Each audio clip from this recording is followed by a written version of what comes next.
எங்க போற? எங்க போற ஜோயல்? கோயிலுக்கு போறேன்டா. கோயிலுக்கா? அதுதான் காலையிலே பூசைக்கெல்லாம் போயிட்டு மறைக்கல்வி வகுப்புக்கெல்லாம் போயிட்டு வந்துட்டோமேடா. அப்புறம் எதுக்குடா நீ கோயிலுக்கு போற? டேய், இன்னைக்கு நம்ம சின்ன ஃபாதர் நம்ம எல்லாத்துக்கும் ஆல்டர் பாய்ஸ் ட்ரைனிங் கொடுக்கறதா சொல்லியிருந்தாரு. உங்களுக்கு தெரியாதா? அதான்டா நான் போயிட்டுருக்கிறேன். வரீங்களாடா நீங்களும்? ஆல்டர் பாய்ஸ் ட்ரைனிங்கா? அப்படின்னா என்னடா?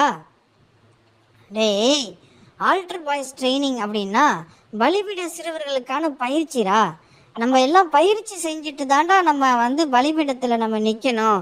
நம்ம எப்படி நிற்கணும், எப்படி உக்காரணும், எப்படி கடவுளுக்கும் குருக்களுக்கும் திருப்பலியில் உதவி செய்யணும், மற்றும் பலிபீட சிறுவர்னா என்ன, பலிபீட சிறுவர்கள் கற்றுக்கொள்ள வேண்டியது என்ன, திருப்பலியில் எப்படி நம்ம உதவி செய்யணும், இப்படி நிறைய காரியங்கள் கற்றுக்கலாம்டா. அப்படியாடா? கண்டிப்பாக நாங்களும் வரோம்டா. ஆமாண்டா. உங்களுக்கு ஒன்று தெரியுமா? இந்த பலிபீட சிறுவர்கள் வழியாகத்தான் குருக்கள், கன்னியர்கள் நிறைய பேர் உருவாகி இருக்கிறாங்களாண்டா. ஆகவே தான் நானும் அவங்கள போல் ஆகணும்னு நினச்சேன்டா. அதனால தான் இந்த பலிபீடத்தில் இருந்து கடவுளுக்கு பணிபுரிய ஆசைப்பட்டேன்டா. வரீங்களாடா நீங்களும்? கட்டாயம் வரோம்டா. வாங்கடா போகலாம்.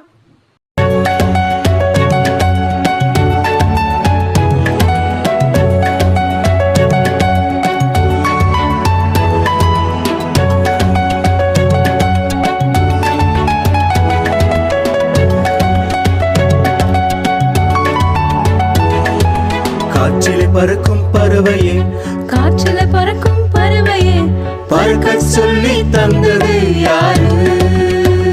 உனக்கு பறக்க சொல்லி தந்தது யாரு?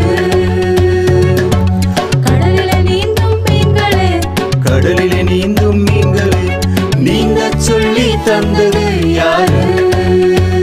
உனக்கு நீந்த சொல்லி தந்தது யாரு? உன்னை படைச்சது யாருன்னு தெரியுமா?